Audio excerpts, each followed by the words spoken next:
On today's show, you'll hear from the very first product manager at Hulu, Betina Chan Martin. She started her career at Amazon, helped launch Hulu, and helped Joseph Gordon-Levitt realize his dream of building a platform for artists to help each other grow. She even helped a baby Jason, fresh out of college, find some early career traction. Suffice it to say, I think she's pretty great. Today, she's the Chief Product Officer of Peak 6. We talked about how she learned to be a product manager on the fly, how she navigates competing interests in product roadmaps, and the example she sets for her two young daughters as a woman in tech. This is Betina Chan Martin. Welcome to Building Value. I'm Jason Nellis, and I'm obsessed with the intersection of creativity and technology. I started my career at Hulu, built products from the ground up at Facebook, and founded a few companies in between. Each episode, I talk to folks at the same intersection, whose career paths have had unexpected twists and turns. We talk about what gets them up in the morning, what keeps them up at night, and what helps them grow. If you like what you hear and you want to get more, subscribe on YouTube or wherever you consume fine podcast products. And here we are today with Betina. Betina, good to see you. How are you? I am good. It's been a busy day, so I'm glad this has given me a little bit of a break in my day. I'm glad to help. And we are recording, I should note, on Valentine's Day. So I guess the question I want to ask first is, what did you get me? You. I didn't even get my husband anything. Do I have Oh to get boy. you something too? Boy. My Well, presents.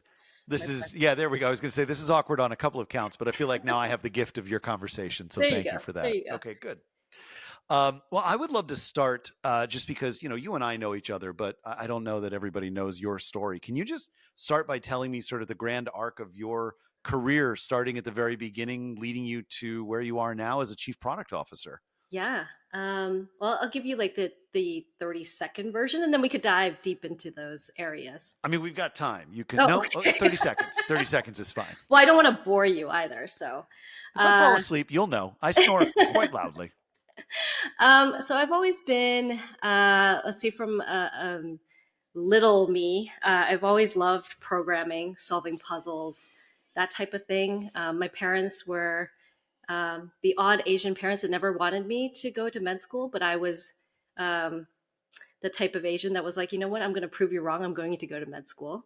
And then I got through to organic chem 2 and was like, nope, not for me. And the counselor was like, nope, not for you. And that was that. And I took up computer science. By then I was already like a first semester junior. So I really just poured on the computer science classes, right? All of them, all at once. And it really just showed me how, how messy it could be, and how you have to kind of think strategically on how you're going to have, how to solve problems and whatnot.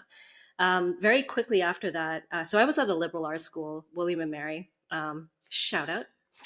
Um, and everything was highly theoretical, because it's a liberal arts school. You're really understanding languages, what they can do. So it was very at a high level, just a lot of computer theory, not really any practical anything.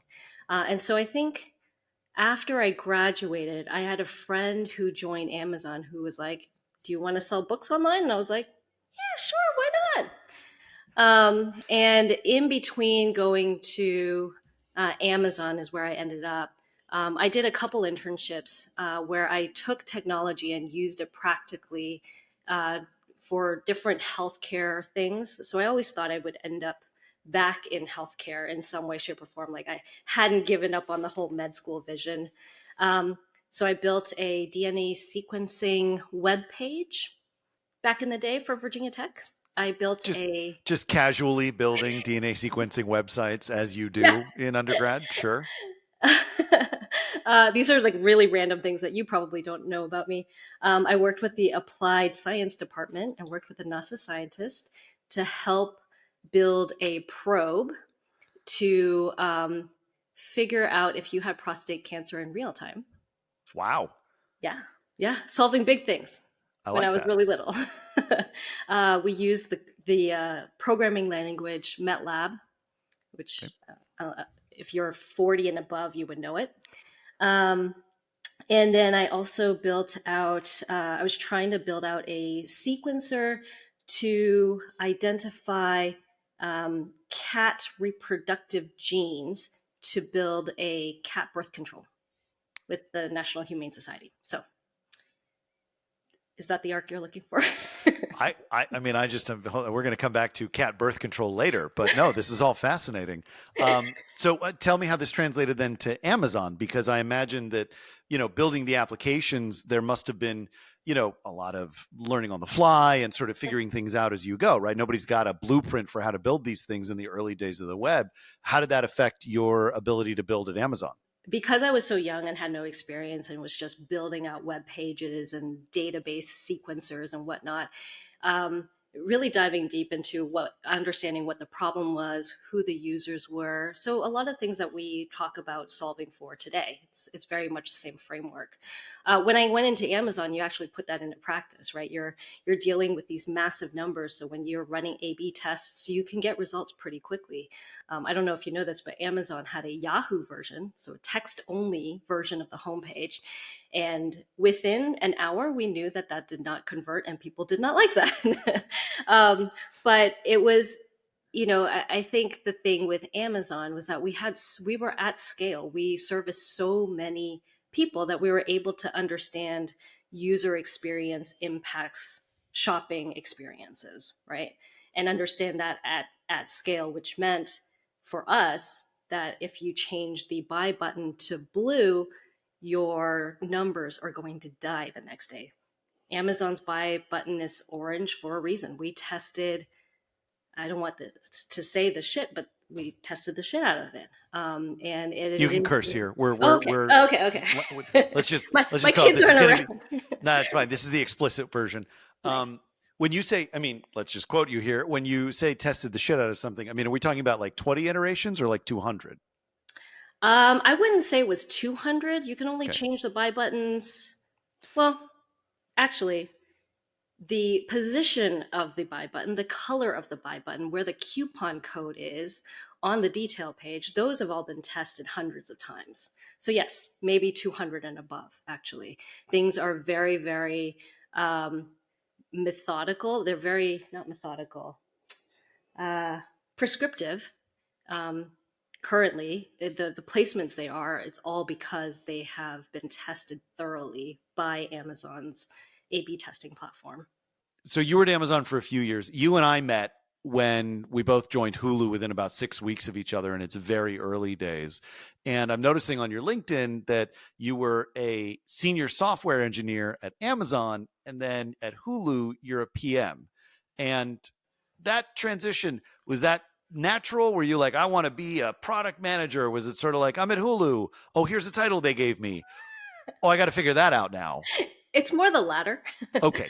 Yeah. So the the backstory is that I roomed with Eric Fang and Christina Lee at one point while I was at Amazon, and Eric, who became the CTO of Hulu, I think got very familiar with how I coded, and maybe he didn't like it all that much, but he knew that I was a solid front end um, person, which meant that I understood user experience. I understood how to scale templates. I understood that whole bit of it. Maybe not the best backend engineer. So when I was brought over, that was the gap. We brought in a lot of really solid backend engineers so that we could make sure that the video was streaming correctly, all the things that make Hulu what it is today.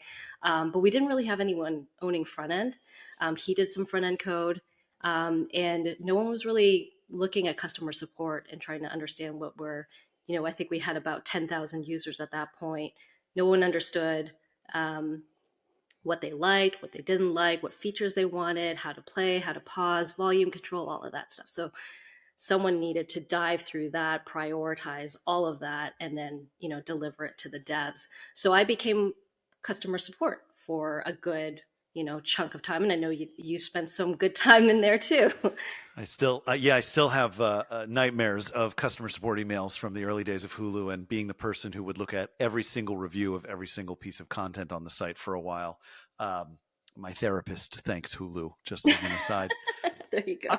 I think one of the things that I really appreciate about that time, that I'd love to hear your perspective on, is it was the Wild West. I mean, we think of Hulu now, it's an incredibly corporate beast. It just exists as a part of the Disney ecosystem now. But back when it started, it was kind of, 45 or 50 of us in a one giant warehouse type room, just, getting things done. Um, you know, at that point you're not where you are now in your life, right? Right now you're married, you have two kids, you're part of a larger organization. Back then you were dating your now husband, if I remember correctly, right? There were no kids and you're sort of just working 14 hours, right? Like, I Yeah, mean, it was just 14, one of those 16 hours or worlds. sleeping at the office. Oh yeah, everything. Sure. Yeah, Oh, we all had the bunk bed under the bed, the there you George go. Costanza, that was key, Yeah. it's a part of the benefits package, if I remember correctly. Tell me about that life. Like, what do you remember about that? Just the day to day of that existence and building what was sort of a hybrid tech media company. It was interesting because one of the things that we did really well that I think the CEO, Jason Kyler, set up was we were able to cut out the noise. So we had a big thing to prove to the world. I think if you remember when we both joined, it wasn't quite Hulu yet. We were kind of called Clown Co. And so we had to prove to the media companies that, yes, a tech company can take you on by force. And so, with that in mind, he really prioritized the watch experience. And that's all we really thought about. Cared less about search, less about browse. We really just had to focus on the player controls around a watch. Like I said, the volume control, audio control. When do you put captions up? When do you pause a video stream that doesn't naturally have a commercial stoppage? So we really got hyper focused on that, and then kind of like didn't think about anyone else. And that was like our primary use case, was to make sure that a user can watch at the beginning long form content from beginning to end and have it be beautiful. Um, YouTube was one of our main competitors, and YouTube streams, if you remember back then, still staticky commercials. Actually, commercials now are still injected in really bad places in YouTube. I wish they'd fix that. But it was those things that we were like, this is how we can differentiate ourselves. We had the content in place. We just had to make it stream beautifully. Have a good buffering system, have good audio, make it pixel perfect, make it beautiful. So that was our primary focus when we were there. And so when I went into customer support, that's how I prioritized the tickets. It was people that complained about the watch experience, not necessarily search or browse or recommendations.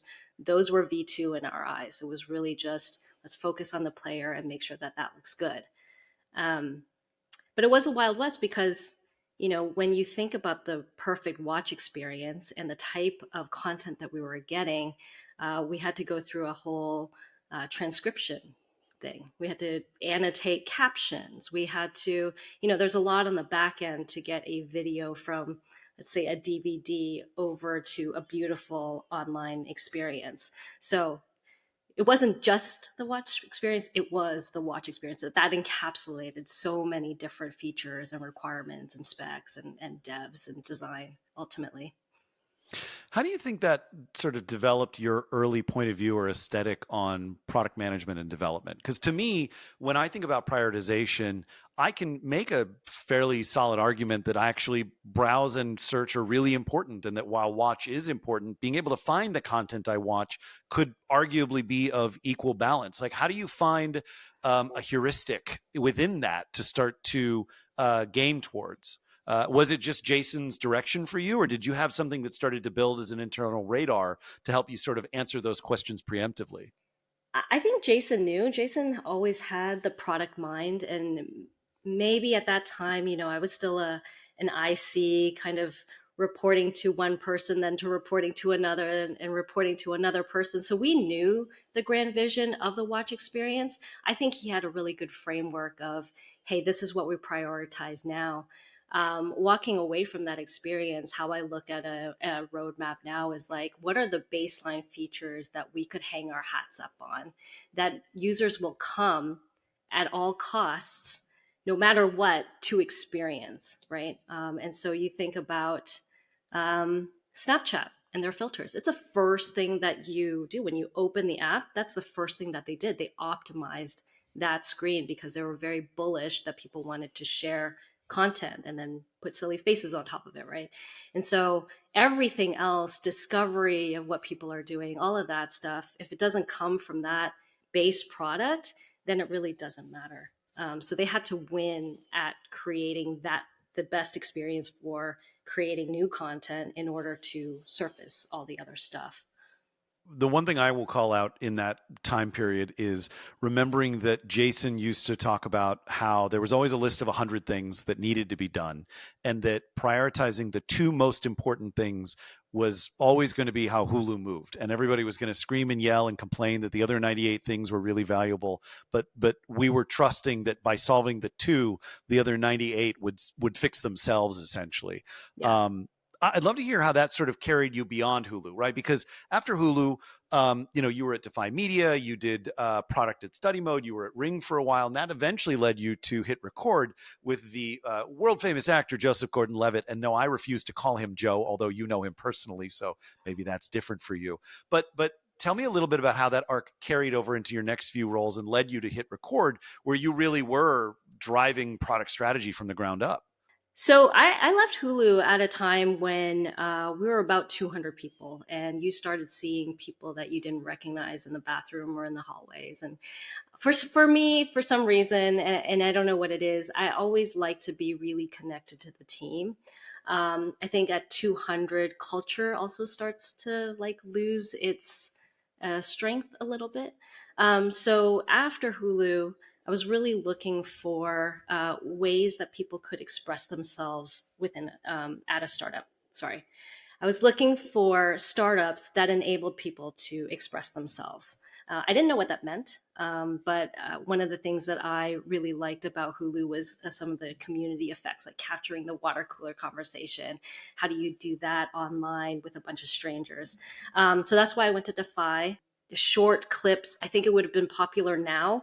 It's a little bit ahead of its time. It was really the almost NC-17 30-second clips that you see on YouTube. That was their product. And I found it a little disheartening. I found the product just, let's say, the internet's junk just ended up on that site, and I wanted to do something more, a little bit more mission driven, a little bit more connective to people's habits and whatnot. So I went to Study Mode, small ed tech company, Twigtail, a really small ed tech company. At the time, it was like about 5 people, and really honed in on. So Twigtail was a storytelling platform that enabled parents to connect to their kids between 3 to 8 years old through stories, through personalized stories. I think that product was a little bit ahead of its time. I can't imagine how much we could do, or I can imagine how much we could do with AI now. But that's how I started thinking about like the next career, the next job. I want to find small team, a really solid culture, a good vision, and then we can build, whatever the target audience is and whatnot. Um, I guess the other arc is I came from Amazon, which we built for, 99.9% of the people. Hulu had the same type of vision. I started focusing in on user personas. So not focusing on building something for the entire population, but for a very specific cohort of users. And that I think helps prioritization. It helps with focus. It helps with vision. I like that. I remember getting advice during my time at Meta about thinking about wedge groups, right? You want to really focus in on a singular, narrow customer persona that you can sort of build out from over time. Do you still think in the same way? I mean, again, I want to drive to HitRecord because I love what you were doing there, but I want to sort of use that as sort of my segue here. Did that inform that, sort of starting there and thinking about sort of how to build, and maybe a better way to think about it is that, like, I don't know if everybody knows what HitRecord was. To me, HitRecord was a place where creators could go to basically jam together, right? Sort of throw ideas together at the wall, come up with new relationships, build new things. And as somebody who's been in the creator economy for most of the last decade, like, I loved the idea of this sort of artistic, creative collaboration. But again, as you talked about, that can be a wide group of artists. That can be a very narrow group of artists. How did you, coming into that, start to define those customer groups and then start to build for them? Yeah, so that's one of the first things that I did actually going into HitRecord was defining who we were building for. What we had done when I before I went there, what I had saw on the website was a lot of like Joe projects. He wanted to do a documentary. He would do the directing, and so when I went in, he and I shared the same vision of enabling everybody to create together, regardless of who he is, what he can direct. So we had a saying in there, you know, you come for Joe because he has a massive social media footprint, but you stay for the community and the different creative projects. And so that became like this one liner that we could say, like, that's our differentiation from other products. You come in because of the celebrity who's like, you know, an amazing director, writer, artist, but then you meet all these different people within the community, and you end up staying there because you build something special with them. Um, for HitRecord, it was interesting because as we looked at traffic patterns and as I tried to understand who we were building for and surveying user groups and talking to them on the phone, on video conferences, you really start understanding that these are all hobbyists. They're not people that do this professionally. I think Joe was the professional in the room at the time. Um, but you're really doing it for the, you know, the people that wanted to start a band in high school and never got to, or the person that did theater and never brought that into their professional lives for whatever reason, or just, How sorry. dare you? I'm right here. I'm literally That was sitting not a ding. in front of you. That was not a ding. Well, now I'm hurt. No, I get that. And joking aside, my theater career never really took off. But joking It aside, still can. we're past that point. Thank you. Oh, okay. One of the things that resonates for me in that is that when a lot of people build for the creator economy, they fail to make that distinction between hobbyists and people who want to be professional. And even getting more granular, finding people who are at the hockey stick moment of going from hobbyists to professionals can be really powerful, but you get so much more noise and feedback from hobbyists because they're hoping that you can sort of lift them into professionals, right? As you mentioned, like the folks that, you know, that played in a band in high school that never got to make it. Well, maybe now I can get discovered. If you make the right tools, everybody will see my musical talent. Was there a lot of that? Did you get a lot of noise for features that wouldn't necessarily benefit the whole community? And if so, how did you filter that? Yeah. So the funny thing is, and I'm probably going to hear from my coworkers from HitRecord, we were building a lot of tools for them. Mm. And they're all professional. So the video editors knew how to edit. They had the suite of tools. Um, Joe was a really good voice actor, so he had a mic and everything else. And so all the stuff that would enable hobbyists that didn't have those tools were kind of pushed aside, and they were like lower in the roadmap when I came through. And when I discovered that we were actually building this for hobbyists, and they were, you know, they had like 3 or 4 screens up, like a fake green screen in the back that they like made out of construction paper, you realized, hey, we can actually use technology to enable them to create a lot more. And so we started focusing on using the mobile app, figuring out how to voice record and read a script on the same screen. What does that look like? How do you then edit? I think because it wasn't, um, that wasn't the focus beforehand, our numbers were pretty low in terms of people creating stuff and uploading it. Once we started focusing on creating tools for the type of creator, our contributions really skyrocketed a bunch, and so that's where the beauty came from. People remixing each other's stuff, people uploading new things. We were seeing, I can't remember the number of contributions per day, but it definitely went up 300, 400%. So it was pretty amazing. But yeah, that was a constant struggle because the people in the office would be like, hey, listen to me, you know, I want this. And we're like, yeah, but that doesn't, you're not a hobbyist, you're doing it professionally. And that was the constant struggle that we had with prioritization. Did that mean then sort of simplifying the product experience or simplifying the tools, or was it more building features that would just be more accessible? So maybe in a video editor, for example, maybe not focusing so much on like frame by frame editing within a timeline, so much more so as like being able to add video effects or text overlays. Where did you sort of drive the strategy to meet those needs? Yeah, so interestingly enough, and it's still a debate that I could probably have with any hit recorder today. We simplified the process because we wanted more writers, we wanted more photographers, we wanted more voice actors, and so the user experiences and even like the discovery and the personalization really focused on bringing a hobbyist in and showing them really easy prompts. So write a paragraph about your day to day. Then the next one would be like write a uh, two paragraphs about something that you think about all the time. So we really tried to simplify not only the tools but also the prompts to get people to engage, and that way we were able to bring on more people to then collaborate, and that led into some ed tech exploration and like where you are as a creator, how do we rate yourself, how do you track your user progress, and all of those things. But yeah, we definitely simplified it from the prompt perspective and the tooling on top of that. I love that the tension that you're describing between folks internally and the needs of the users could find a resolution. But as you mentioned earlier, it sounds like there's still some tension that may exist if we had three of them on the call, which we do. We do not. We don't. I would never do that to you.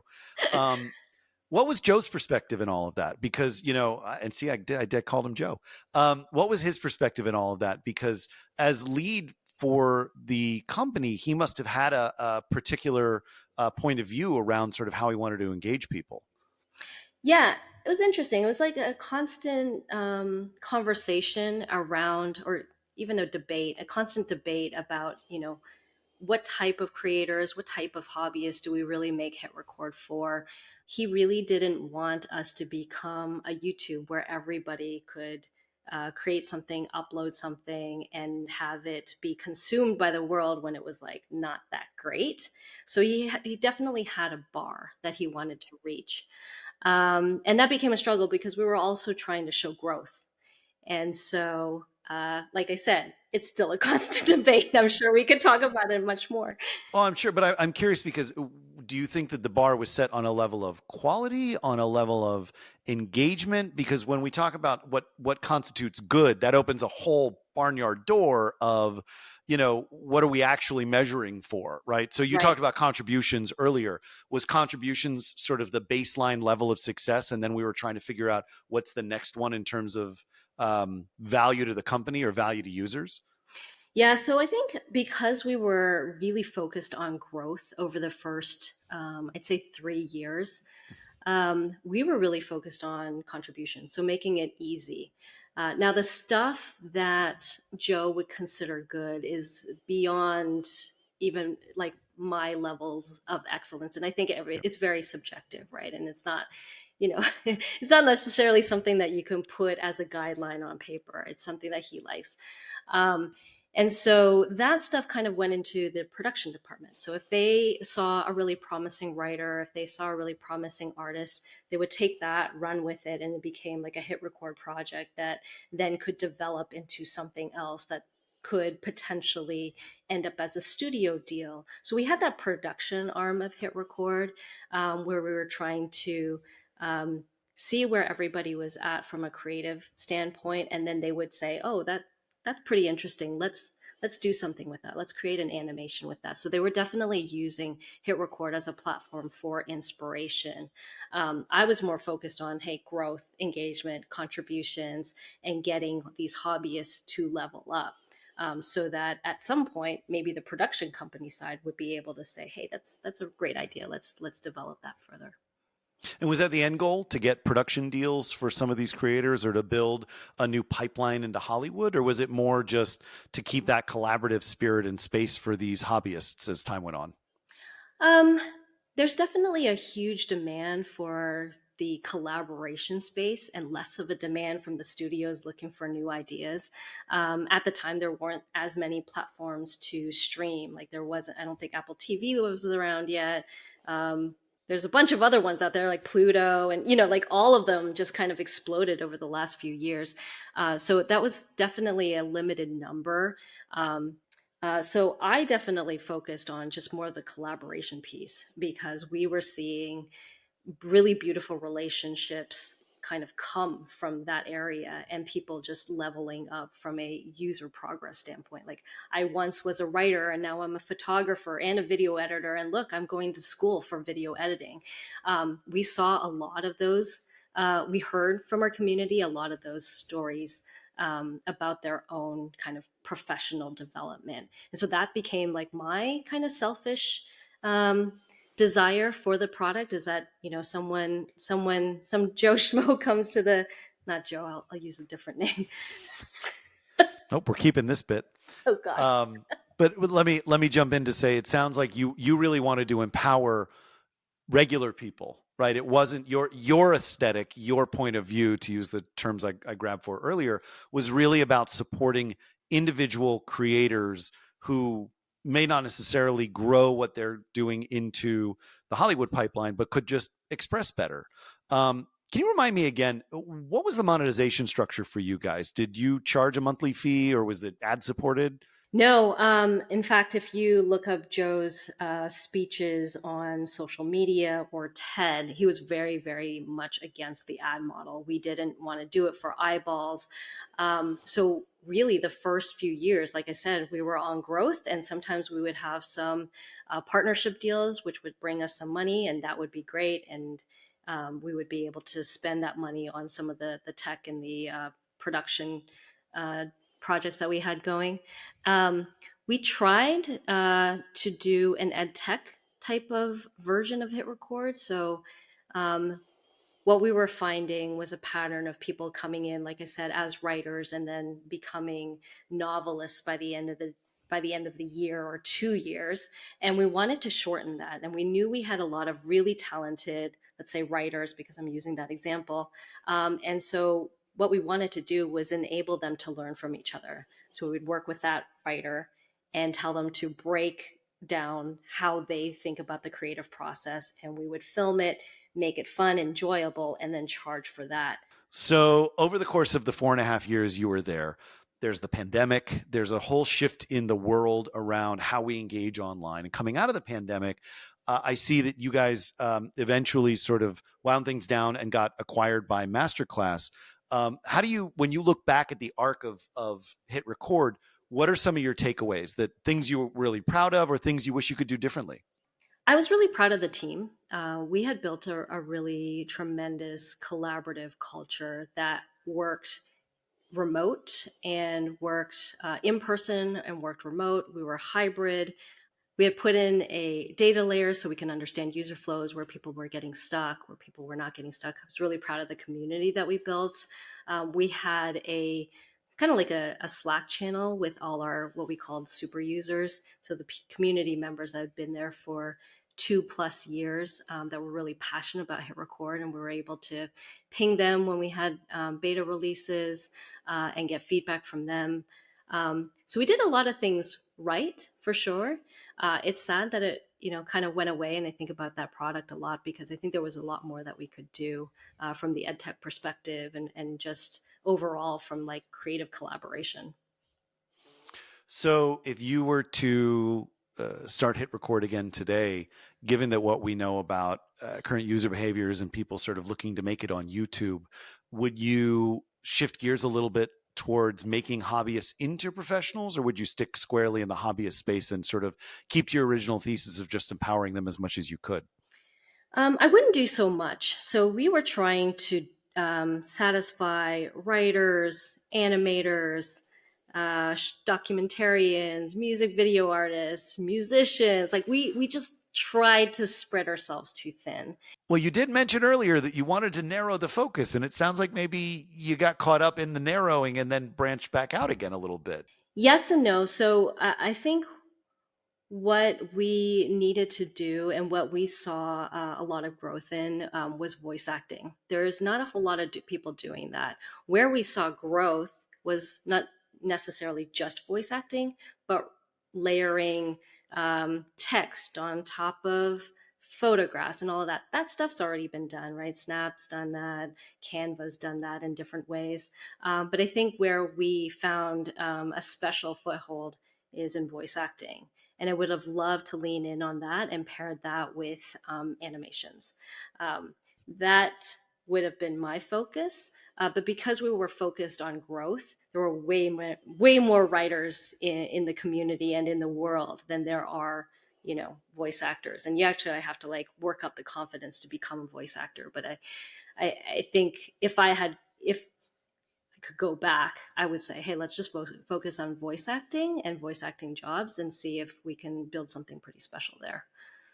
I love the fact that you can recognize that there was a niche to explore. Right. I appreciate, because sometimes you talk to folks who have these kinds of experiences and they're like, oh, I'd go back and do it again exactly the same way. Right. I just loved being in that space. I think it takes a certain kind of empathy for the problem, more so than the vast audience of people you could be serving, that what you were trying to build for might have had some, good lift for some people, but that there was, an unturned stone in voice acting that could have really launched something. I just, it's a bummer you didn't get to do that, but I love that, like, there's a very clear next step that you would have explored, because I think that speaks to your ability to read the market, right? That the company may not have been able to move there with you, but your ability to say, that's where we should have gone next. I have very specific feelings and data about that. I think it speaks well of you. Hopefully people listening agree. I You don't always want have to very start. specific feelings about data and market. Yeah, fair, Yeah. fair. Well, listen, I've got a microphone. You just tell me if you want to do a voiceover. I'm in. Let's lead to today. Peak Six, you're the chief product officer of the ed tech side of things. I know you're working on a couple of different products simultaneously.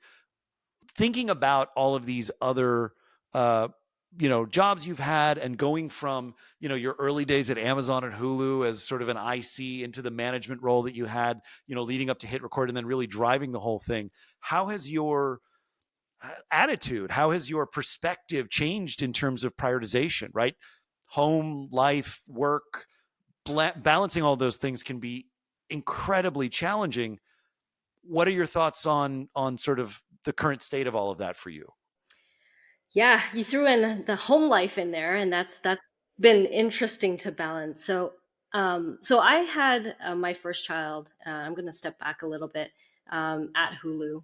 I think I think we five should out of. clarify, you were working at Hulu, not actually Oh, giving right, birth at yes, Hulu. not Hulu. Just Almost though. I mean, I got up to 39 weeks, and the CTO was like, Bettina, maybe you should have the baby at in a hospital, not at the office. just hang out is really, I think, what he said. He forced me to work from home. Uh-huh. I did have a joke with him though that I thought it would be a really great team building experience if I went into labor at the office. I don't know how many of the devs would have enjoyed that, but you I know. don't think you would have enjoyed that, let alone the devs. I want you to envision, if you will, what that process would have looked like with 20 back-end engineers peeking up over their desk going, what is happening right now? Well, they're all fathers now, so it would have just, shown them. I'm just saying, they may not have been mature enough. I may not have been mature enough at that point to really appreciate the beauty of the experience. I don't even know where we're going with this, All right, let's but go beyond this. all right, Okay. let's go back. But no, so All right. so so you became a mom Yeah. while at Hulu. Yeah. So I think one of the things that I've noted in my kind of arc is that when you become a mom, there are more important things at play that's happening at the home. And you really, really have to prioritize your life. And that includes work. And so I think prioritization, I didn't really understand prioritization. I was like, oh, that's a fancy word for, this particular goal and focus, and great. But I've got 80 hours in my day and I can do everything, right? You're really just trying to impress the boss that you are worth it, and you do everything you can to show how you're worth it. Once you have a kid, you're like, oh no, I need focus. I need like actual focus, because I only have, so many hours of the day before I have to go and feed the baby, and and I have a home life that I need to take care of, and someone has to feed the husband and feed the child and do all the things that like moms are required to do. And so I actually think that prioritization for me didn't become something very real until after I had a kid. um, and so from that point on, like you said, before, you have 100 things and you're going to pick two. You better be damn sure that this is worth the two things. You pick the two. You're making sure that you've got market data, you've got qualitative data to pinpoint those two items, because that's what you're running with, and it's a huge risk to the business if you're not damn sure that you're going to go with that. Well, and to extrapolate that further, I think it also applies to parenthood, right? As a dad of a 3-year-old now, I can certainly appreciate that, I can't take on every project that I'd like to. I have to be very intentional about where I spend my extra time because I want to be present. And you must have had the same experience. Balancing that though at a company like Hulu, which was demanding. I mean, we both worked 14, 16-hour days. I was in the office on Saturdays a lot. That's that's got to build some resilience for you. Is that something you were able to carry into other roles? Yeah. I mean, right now I'm probably working an 80-hour week. um, Man, but yeah, you definitely you kind of look for it, it goes into hiring too. You want to find people that are passionate about the vision. I think with hiring and culture at Hulu, we were very good at figuring out who we wanted on the team. People that were resilient, people that were reliant, people that were saw the vision of Hulu, even though it was sometimes so um, well, now it makes sense. But back then it was like, why would you want to do this? And really understood and trusted the leadership team to lead us the right way. So that's what I look for now, is people that are passionate about the project when I'm hiring, people that I know are resilient, that can think through problems and then have kind of that prioritization framework and constantly triaging things. Um, but Hulu, the culture was also really important for us, right? And we were trying to build out this very trusting, I don't like the term family, but like a sports team, people that will have your back, people you could pass the ball to. And so in hiring, you're also looking for that. You're looking for people that you can trust, that's communicative, that's like transparent about the things, the hard things, the easy things, all the things, right? But being able to tell that in a way that you as a manager or as a leadership team could triage very quickly. I think that answers your question. very much. And I want to double back to the thing you said a moment ago about family versus sports team, which to me is such an important distinction, just to sort of put a button on this, because whenever I hear somebody talk about how their company describes itself as a family, I think my family, and they know this, and if they're listening, they know I love them. Families are dysfunctional. Families are not actually built to function properly. It's a bunch of people that you're related to and you have to figure it out. A sports team by design is meant to move effortlessly. You build together, you practice together, you learn to sustain each other at your weakest moments and to play on each other's strengths. And to me, whenever I've heard somebody describe their company as a family, I know from the get-go it's doomed. But I do think that what we had at Hulu was an incredibly polished set of sports teams. We were the Lakers, right? We were the Yankees, right? We had the best of the best in our moment to build something that was really remarkable. I know that when I've worked at other places, I've aimed for the same kind of fluidity in terms of work and flexibility in terms of handoffs. Do you have that now? Do you feel like you're working towards that now? Or is that something that is just, you get it once in your career and that's the end of it? Yeah, it really depends on the state of the organization. So I've got two organizations that are run right now. One is called Poker Power. It's to empower women to learn to play poker in a safe space and learn all the life skills around risk management, bluffing, all of the negotiation skills. And then another one called Zogo, which is a student financial literacy app. You'd think they were kind of different, but they both have ed tech at their core. Right. Well, they're Um, two different approaches to the same problem, which is essentially educating in a certain sort of certain mathematical arena. Right, for sure. Um, and so there's on the Zogo side, they are very much a sports team, super smart, young kids trying to figure out, they have this problem. They've got clients calling in. How do you triage? They may not have the experience to understand how to think through all those things, which is what I'm helping out with. So that's very much a sports team. On the flip side, Poker Power, it's a lot of contractors, kind of like a sports team. There's a lot of people just kind of helping out. So there's a little bit of dysfunction that we're trying to work through. But ultimately, everybody I think in both scenarios, everybody believes in their vision. Everybody believes in, the being resilient to a certain degree. And everybody is very respectful, not like a dysfunctional family, if you will. Love it. One last question before we wrap up. Um, one of the things that I've been thinking a lot about as a parent is sort of I don't want to say legacy in the sense of like, what is my kid going to remember about me in the long term, but just thinking about like being really purposeful about my work and being purposeful about the things that I invest in. When you think about your daughters and them thinking about the legacy of your career, let's say, is there anything that you want them to remember specifically or take away as sort of a good guiding, directive for them, or something that just, you want them to think about, like, my time at Hulu set the bar for me, find that thing for you. Like what do you want them to think about when they think about your career? Yeah, I mean, hopefully they won't see the closed door and not having time and prioritizing work over life. Well, we all have um, to go to therapy for something. So I just, there we we all have the thing. It's okay. go. But when I was growing up and even in my college career, I was one out of three women in the computer science department. The engineering team was engineering team. The engineering teams that I've been a part of have been largely male dominated. So both of my girls are very STEM focused. They love puzzles. They love building things. And I think just having me in the same room with these male dominated spaces, they don't think it's a barrier to them. They're very comfortable talking to men. They're very comfortable sharing the same workspace with them.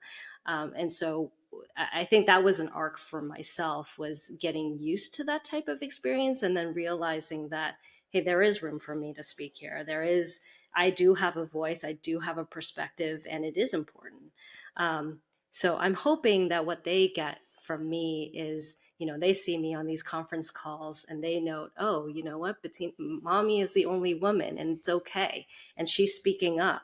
And so if they can learn that from me, then, that would be amazing. I love that. You can also tell them the story about how you basically kept me from getting fired 19 times by just making sure I had something to do and I was learning something in the early days of Hulu. I don't know if that will Job have that. security for me too. I appreciate that. And I don't know that will have the same impact on them as what you just said, which was really beautiful and elegant. Let me not minimize that. The fact that you can build momentum for your daughters and be able to help them sort of move past that and into a phase of, yeah, I'm getting the work done, I think is admirable. And also parent to parent, a really important job. And it sounds like you're doing it pretty well. So mazel to you. That's pretty great. I'm trying. I imagine you're succeeding. You have two pretty stellar kids. I think it'll be, I think they will look back on your career probably, with a lot of positivity, which I love. Yeah. Well, Betina, this has been a real pleasure. I really appreciate your time. Is there anything you want to call out before we wrap in terms of things you're working on, you want people to check out, or anything on social you want people to follow you on? Yeah. So for anyone that's at a fintech company and you are looking for a financial literacy solution, definitely look up Zogo. It's gamified financial literacy. Think Duolingo, but for your savings account, basically. And then for poker people that want to learn or people that are interested in learning poker, check out Poker Power. We have community games maybe 3 or 4 times a night. Schedules on the site. It's a very empowering place. And you get to learn poker in a safe spot and, get all the skills that poker provides from that. Awesome. Well, thank you so much. I really do appreciate the time. And I'll make sure that all of that gets called out in the description below. So if anybody's watching or listening and you have access to the notes, you will see the links in there as well. And with that, Betina, thank you so much. Have a great day. Jason. You too. Bye.